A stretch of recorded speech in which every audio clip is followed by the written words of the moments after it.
Palamuru Rangareddy lift irrigation పై BRS నాయకులు ముసలి కన్నీరు కారుస్తున్నారని కాంగ్రెస్ నేతలు ఆరోపించారు. కేసీఆర్ అక్కడ రాజకీయ జూదం ఆడింది నిజం కాదా అని ప్రశ్నించారు.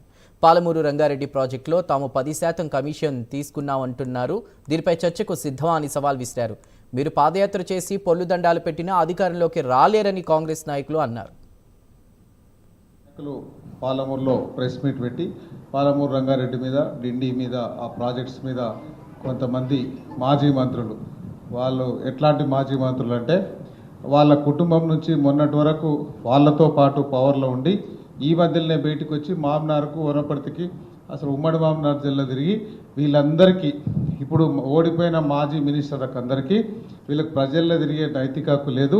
నేను చెప్తే మా అన్న ఏం లేదు, మా నాయన ఏం లేదు, ఇట్లాంటి భూ కబ్జాదారులు, ఇట్లాంటి ఉద్యమకారుల మీద కేసులు పెట్టిన వాళ్ళు, వీళ్ళందరూ ప్రజల మధ్యలో తిరిగే నైతిక హక్కు లేని వాళ్ళందరూ ఇక్కడ ఓడిపోయినారని వాళ్ళ ఇంటి నుంచి బయటకు వచ్చిన కవిత చెప్పిన నాయకులు నిన్న మామ్నాల ప్రెస్ మీట్ పెట్టున్నారు.